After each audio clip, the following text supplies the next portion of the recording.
This video is a response to Matt Whitman of the 10-Minute Bible Hour.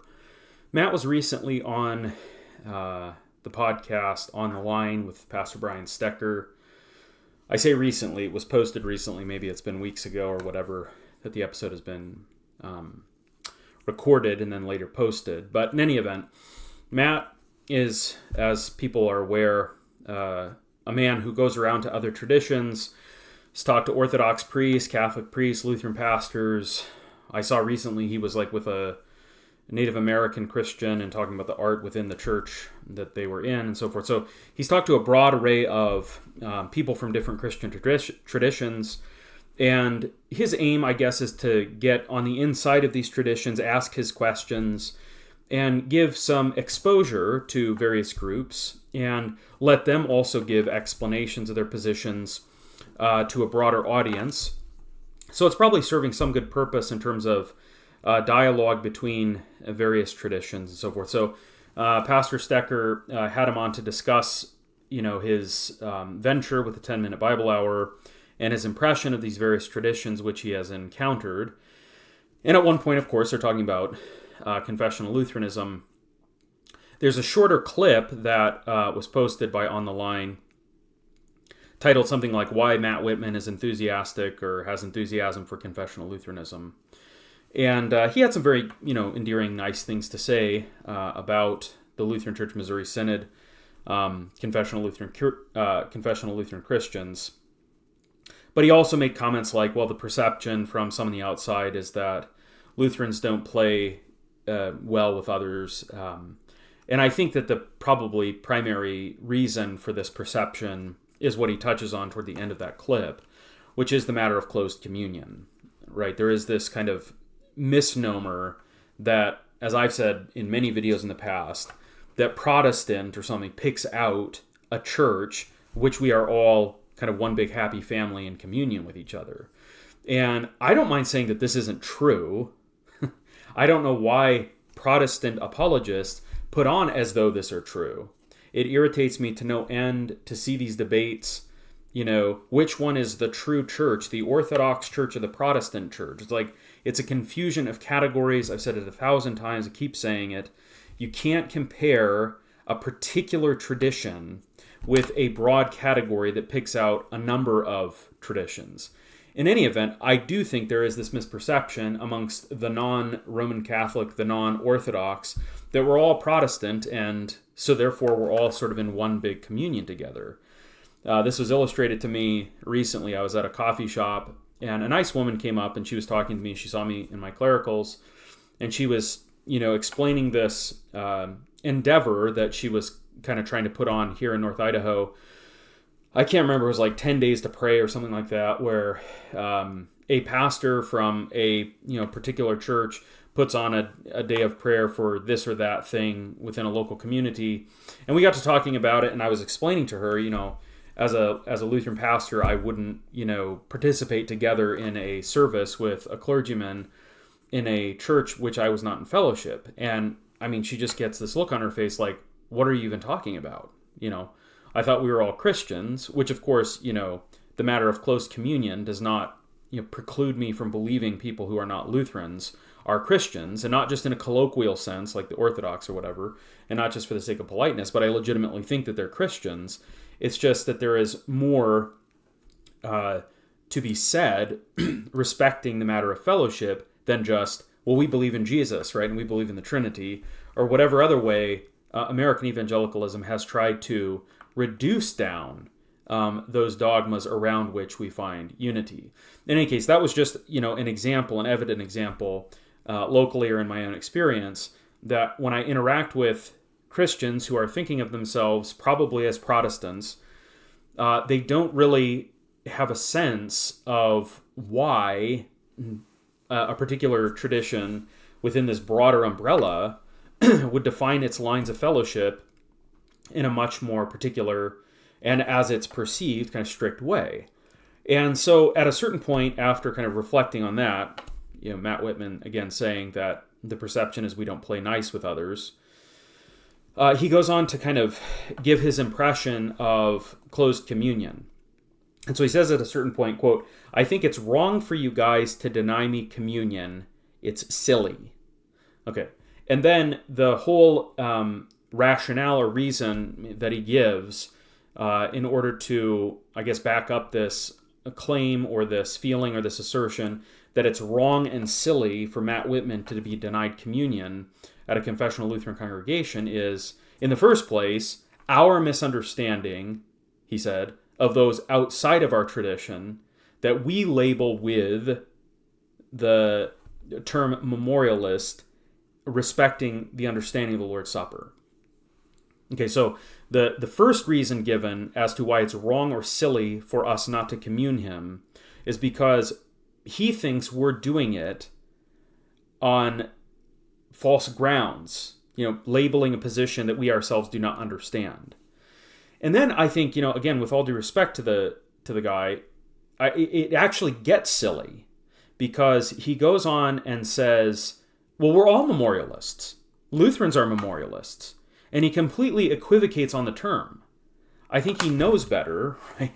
That memorialist doesn't mean, well, I remember Jesus in the Lord's Supper. Of course, every Christian does that, whether they believe and confess real presence or transubstantiation or whatever the East believes, or they are strict memorialists, right? Everyone, of course, believes that we should remember the sacrifice of Christ in the Lord's Supper. And I think Matt Whitman well realizes that memorialist does not pick out the act of remembering Christ in the Lord's Supper. It has particular historical and theological underpinnings, and it picks out, again, not just remembering, but it picks out the theological position that reduces the Lord's Supper down to a mere memorial meal, which is an actual position that gets its beginning, as it appears, with Ulrich Zwingli at the time of the Reformation, and is very common amongst those who are Baptists or evangelical free, as Matt Whitman is, or non-denominational or American evangelical. Those various streams are memorialist in the sense that that term means, which is that they don't believe in real presence. They don't believe in the true and substantial presence of Christ's body and blood in the Lord's Supper. And even, Reformed Christians who want to talk about the fact that they believe in real presence, but when you flesh out their actual position, their Christological views make real presence in the kind of proper, ordinary sense impossible.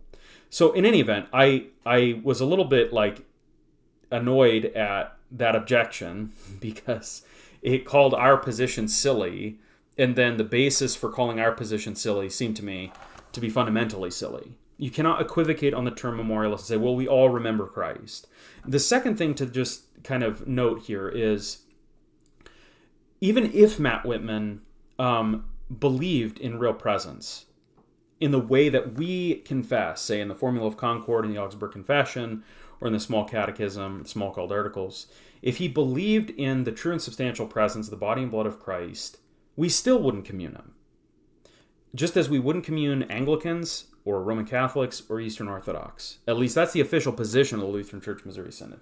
I can't speak for whatever pastor will do in a local sense, but that is the official position of our church body. And the reason why we wouldn't commune him is not because we're mean or that we don't play well with others, but we place a higher degree of emphasis on the importance of the unity of the faith than we do pacifying the feelings of an individual person. And I know that sounds harsh or whatever, but the church doesn't exist in order to pacify the guest.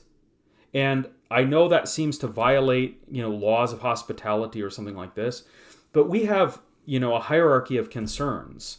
And the concern that is situated at the top of that hierarchy is fidelity, right? Paul says, that we're stewards of the mysteries of Christ. And the first qualification he gives for steward is that he be faithful. Faithful to what? In our estimation, faithful to the doctrine, as Timothy is admonished in 1 Timothy 4 and so forth. And what Matt Whitman doesn't seem to understand is that communicant participation in the altar is, let's say, it has broader implications. That is to say, for us to commune at our altar is to express agreement together with the doctrine that we preach, that we teach, that we propagate. And so closed communion, while it is concerned with those who may commune to their detriment or their harm, is as equally concerned with the preservation of doctrine, right? You just look at the mainstream denominations, right? Which of them that simultaneously practices open communion has like a clarity of doctrine that they teach, right? Take the CREC as like a modern, 20-year young denomination. You can subscribe to one of 10 different confessional documents in the local congregation, many of which are mutually exclusive, and they practice open communion. Like, that's a perfect analogy of the kind of results one gets when open communion is the norm or the standard. So we don't practice open communion because we actually care about the unity of the Spirit and the bond of peace. We have and subscribe to what we call the Book of Concord. The Book of Concord aims at just what it claims to aim at, namely concord. The preface to the Book of Concord refers to our forefathers in the faith as peace-loving men. But peace is not just established by, hand-waving our differences away. Like, that doesn't make for true unity. As the late Kurt Marquardt said, unity is established by the truth, not truth by unity. So we care deeply about these things, and to hand-wave our position away as wrong or silly, is actually guilty of the very thing that we were accused of by Matt Whitman, which was not understanding theological positions that are not our own. In fact, I do think that we understand them, which is precisely why Matt Whitman cannot commune at confessional Lutheran congregations. It's nothing against him personally. It's not a statement about whether or not he's a sincere Christian. It's not a statement about, his eternal, well-being or whatever. I remember an Anglican priest one time, expressing some umbrage toward me when in some social media site, I said, if you came to my church, I wouldn't commune you. And he said, well, you think I'm going to go to hell. No, it isn't so. Closed communion is not identical with a statement about, someone's eternal fate or whatever. It acknowledges two things and holds them in tension. One, the need to affirm that Christ gives his true body and blood in the bread and the wine. And again, likewise, that there is some semblance of agreement. So that I, as a Lutheran pastor, am not communing this guy who's a Baptist next to a Presbyterian, next to a Roman Catholic, next to an Orthodox, next to a Lutheran, next to, an evangelical free, next to a non... that's just theological chaos, right?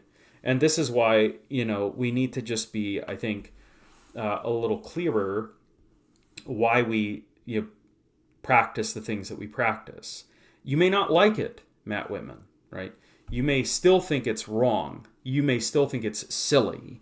But you at least have to understand the position that you are dismissing as wrong and silly on the basis of, as it seems to me, an even sillier objection. Okay, Lutherans are not memorialists. Because again, that picks out a theological position which we do not hold. Right? I hate to keep repeating myself here. So let's exist in relation to each other by way of Christian love and kindness, and we do want to exist in peaceableness and so forth. But we there's no reason to get prickly about the fact that you can't commune at a Lutheran church, right? I'm a Lutheran pastor. I have no expectation that if I go to anyone's church, not even another Lutheran pastor's church, right? If for some reason the Lutheran pastor at some church which I was in communion said, hey, Pastor Williams, I'm not going to commune you, or, maybe he'd be unjust in doing that, but he's the steward of the altar there. He has a responsibility, he has an obligation. And love it or hate it, there is some discretion that an individual person who is a pastor has to make in his handling of the things that Christ has given to the church. Will that be done imperfectly? Of course. Will it be done, in some cases in a terse way, in a apparently unkind way? Possibly, right? Like, I have very limited time in which to address this with people who visit my congregation. You can't give like a full explanation. Oftentimes I find when I sit and talk with somebody for a half an hour, for an hour or something, they say, "Oh, well, that's an integral position, actually. I appreciate the seriousness with which you take this issue." But like the idea that I'm going to walk into somebody's house and say, "Hey, I want everything in the fridge," you may accuse the guy who says you can't come into my fridge as violating the law of hospitality or something. But I think that the other person is just as guilty of some kind of presumption or pride. So there needs to be humility when you're a guest in somebody else's house, and a peaceableness and an understanding, right? As opposed to this well, you guys are wrong, you're silly, blah, blah, blah, blah, blah, blah, blah. Because it's not wrong, it's not silly. Open communion is, in fact, the pattern of the handling of the Lord's Supper that diverges from the historic practice of the Christian church writ large. So I'm comfortable with closed communion. I'm comfortable with enforcing the practice of closed communion, and I think it is good. It helps to preserve, again, the unity of the Spirit, the bond of peace locally, which is what I'm concerned with. And not only locally, but that local congregation and communion with other local congregations. My concern isn't that if somebody outside my tradition is going to get offended. I don't want to offend people, but I'm much more concerned for my own people, for my own tradition, for my own communion, for the obligations that I have as a pastor to my circuit, to my district, to my bishop, to my archbishop. I don't really care, I have to just say it plainly, if somebody gets offended because they can't have communion at my congregation. I'm willing to talk to that person and to play nice with them over a cup of coffee or something. Maybe not over the common cup until they've been catechized, examined, and absolved, and made a member of my parish. But I'm more than willing to speak kindly. So in any case, these were kind of off-the-cuff comments. If I sounded a little terse and rude, I mean, admittedly, I was kind of like annoyed and thinking, what is this? In any event, there you have it. Those are my thoughts.